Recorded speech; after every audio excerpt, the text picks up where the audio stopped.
Before we go any further, I need to know who else is going to hear about what I share with you. That question came from a new executive client right at the start of our first real session. And it reminded me why this conversation has to happen explicitly every time. She'd been burned before, shared something sensitive with a previous coach, and it got back to her manager.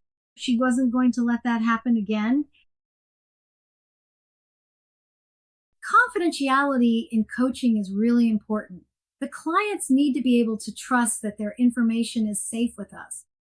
Without that foundation, true coaching cannot happen. They'll hold back, they'll edit themselves, they'll give you the polished version instead of the real one.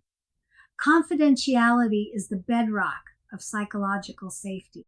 It creates the container for honest exploration, for them to say the things they might not say anywhere else. And without clarity here, without an explicit conversation about what's protected and what's not, clients will make assumptions. Sometimes those assumptions are wrong. So we make it explicit. Look at how ICF frames this in marker 3.03. Right there alongside logistics and fees, you'll see confidentiality and inclusion of others. This marker reminds us that confidentiality isn't optional. It's a fundamental parameter of the coaching agreement that must be explicitly discussed and documented. And notice that phrase, inclusion of others. Because in some coaching contexts, it's not just you and the client. There might be sponsors, stakeholders, HR partners. How confidentiality works in those situations needs to be crystal clear before you begin. So what does confidentiality actually protect? Everything that happens in session, the stories they share, the struggles they name, the breakthroughs they experience, all protected. They're personally identifying information, their name, their details, their circumstances, confidential. Here's the core principle I come back to again and again. Clients need to be safe and secure, knowing that what they say in the coaching space stays in the coaching space. That's the promise we make. And that promise extends to anyone who handles client information. If you have staff or administrative support, they're bound by the same standard.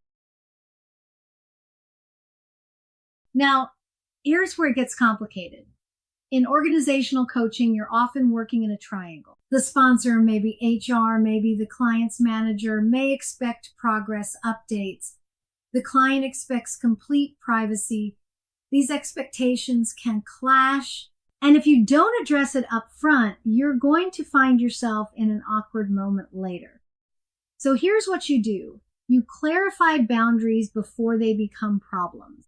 Be explicit about what gets shared with sponsors and what does not. Put it in writing. Get agreement from all parties, the client, the sponsor, and you. Maybe you share themes without details.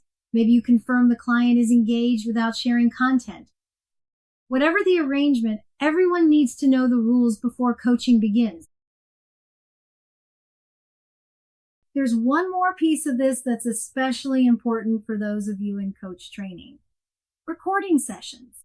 If you're working with a client and you're intending to record those sessions, well, first you have to have permission, explicit permission.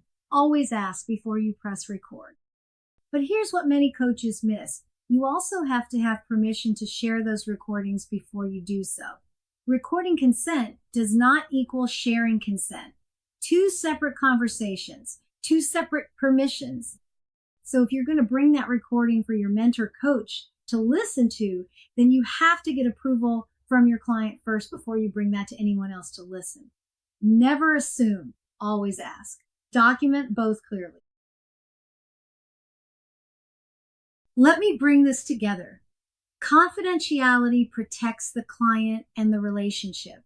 It's the foundation of trust that makes deep coaching work possible.